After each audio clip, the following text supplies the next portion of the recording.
finding your passion. So I think that one of the big problems now that's very misguided about this idea of finding your passion, it's almost as if people are looking to fit the key into the lock of the thing that was meant for them to do. Right. And then everything will feel like a natural progression. Right. And then everything will be wonderful. Yeah, I can attest to the fact that is not how it works in any endeavor. Right. And that you'll have all this great success and here's where I really think the answer lies. And I really, really believe this.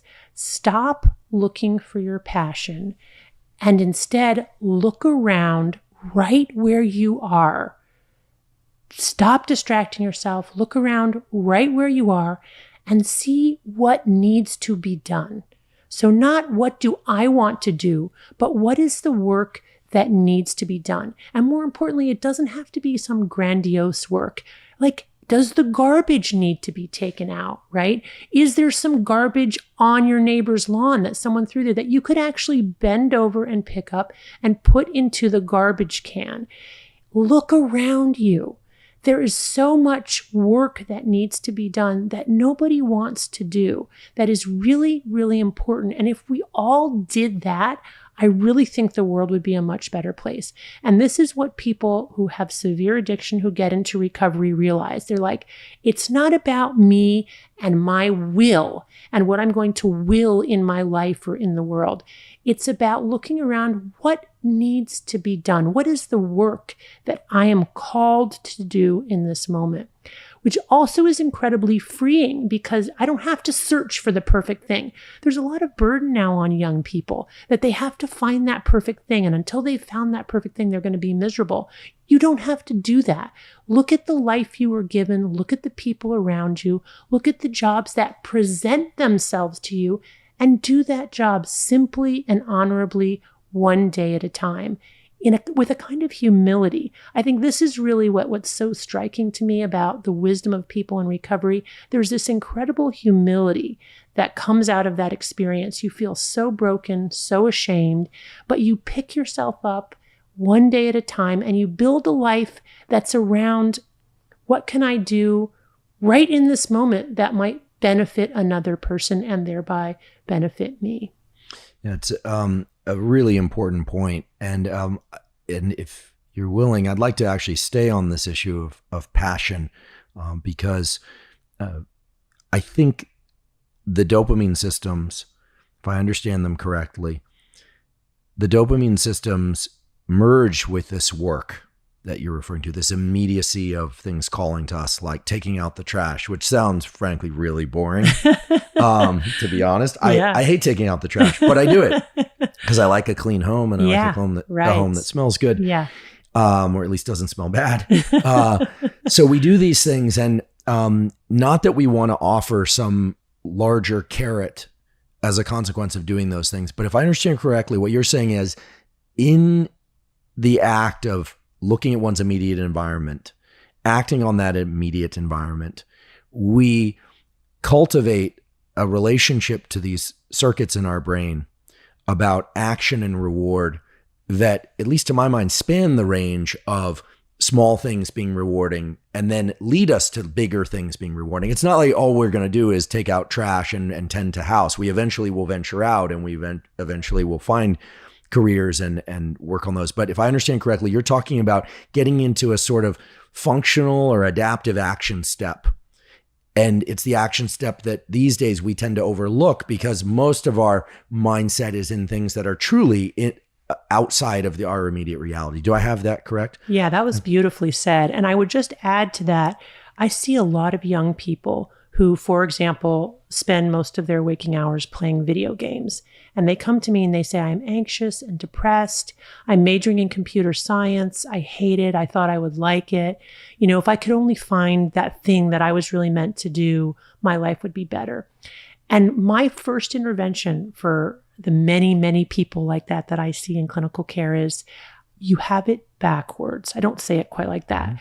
You were waiting for that thing to pull you out of the video game world, and you're never going to find it as long as you're playing video games, because video games are so powerfully dopaminergic that you have this distorted sense of really pleasure and pain. And you will not be able to find that thing that you enjoy. And so, of course, the intervention is abstain from video games, reset your reward pathways, start with a level balance. And what invariably happens, and I've just seen it over 20 years so many times, I've become really a believer in this.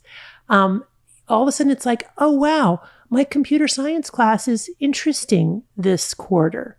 It's like, okay, you have a receptivity then to experiencing pleasure and reward in a way you just don't have when you're bombarding your reward pathways with these high dopamine drugs. Very interesting. And just to underscore this notion that tending to the immediate things can lead to super performance. I may have mentioned it earlier this episode, but if I didn't, I'll mention it now, which is I have the great privilege of having some close friends that were in the SEAL teams and doing some work with those communities. And it's a remarkable community for reasons that I think most people don't understand. People think they see the images carrying logs down the beach and all the blowing stuff on, all the stuff that's fun for guys like that. But all of the guys I know who are in the SEAL teams have this sense of duty about immediate things, and not just holding the door and helping with the dishes and moving things around. They are constantly scanning their environment for what can be done.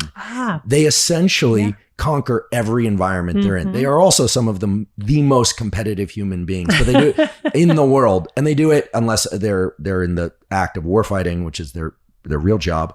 They do it in every environment in a very benevolent way.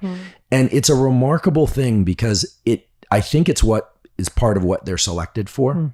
And there's a range there, but I think when we hear about tending to the immediate things, or this phrase, how you do one thing is how you do anything, that's a tricky one for me because there's certain things I just don't do well. But should we always be trying? I think that the tending to setting the horizon in closely, and tending to things in one's immediate environment, I think it is very powerful and translates because again, I think the nervous system, it performs algorithms. It has action steps. The brain doesn't evolve to do one thing. It evolves to be able to use the same approach to doing lots of different things. Yes. I just want to add, so even beyond that, because that totally resonates for me and is very consistent with people in recovery from addiction who learn to take it one day at a time, which is one of the, standard lingo from Alcoholics Anonymous and other 12-step groups. But I think also, as you say, our brain is really wired for the 24-hour period. We're not very good at sort of the, 10-year, 20. I mean, we have these huge frontal lobes, and yes, we're great planners and we can, but if we live too much in that space, we can really get very anxious and depressed and lost and either catastrophize or get grandiose.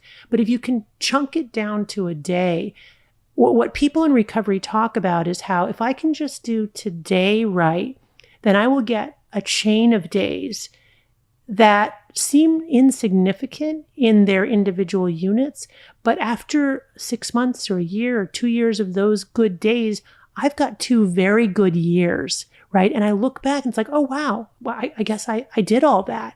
But I think that's really, one of the keys is really taking it one day at a time, which your SEALs, and also this connecting with the environment, right? So being awake and alert to your environment and connecting with your environment, not trying to escape it. And of course, escapism is what we all want and desire, that experience of non-being. And we get it from the internet or from drugs or whatever it is, but it's the booby prize because ultimately it takes you further and further away from your immediate environment, which is where we really have to connect to get that sense of groundedness and authenticity and of being in our own lives. Well, I think the unit of the day is something that comes up again and again in my discussions with colleagues who are extremely successful and who also have balanced lives. Right.